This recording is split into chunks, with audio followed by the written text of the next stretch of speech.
From the Wisconsin Taxpayers Alliance, Thursday, July 19th, 2012, a brief interview with Todd Berry, President. 3, 2, 1. Mr. Berry, WISTAX has a new report about the state lottery. What did you learn? We thought now would be a good time to look at the lottery and its original mission of providing property tax relief as it moves up on its 25th birthday. Generally, as you look around the country, lotteries tend to do well in their early years, and as they mature, their sales tend to plateau.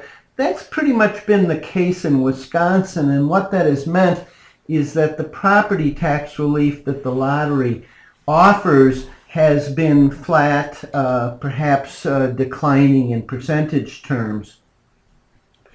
How do we know if the lottery's been successful in giving tax relief?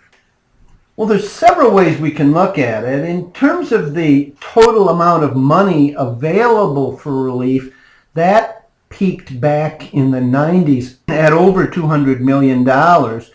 If you look to the last 5 to 10 years, it has tended to be in the sort of $130, $140, $160 range, and it has not been growing from that range. Another way to look at it is just the average credit. That was highest in the early 90s. It approached $170. It's been in a fairly narrow range since then, from about $75 to $90. The third way, and this is the way I think that probably is most legitimate, is to ask what kind of reduction in percentage terms has the lottery offered? In other words, how much has it released gross property taxes in the state? And because lottery property tax relief has been growing at a slower rate than property taxes, that relief has been declining. The peak was 5% in the early 90s. It was down to about 3 to 4% in the late 90s. In recent years, it has been less than 2%, and now it's down to providing about a 1.4 reduction in gross property tax. Is the lottery poised to provide more or less property tax relief?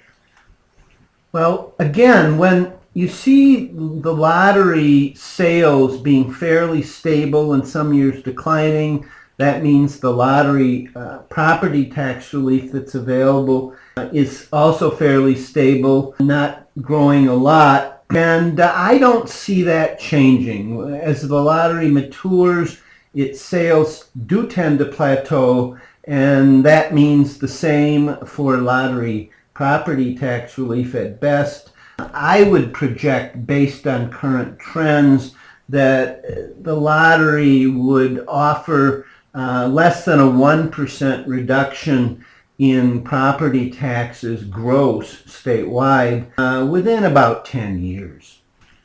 What are the implications for taxpayers and lawmakers? Well, the implications for taxpayers are relatively clear. Expectations of the lottery being a panacea, a cure-all for property tax reduction has not come to pass. The reduction in gross terms is approaching 1%. The implications are harder for state lawmakers to think about because, of course, they started the process of amending the Constitution, which voters approved, that made the lottery possible. And one thing that public officials need to think about from time to time is whether a program is performing the way it was anticipated to perform, whether it's delivering on its promises. And I think it's fair that lawmakers may want to begin to ask whether the lottery is generating the kind of property tax relief we had hoped, given the expense of running a state lottery. It is a state program and it does have costs.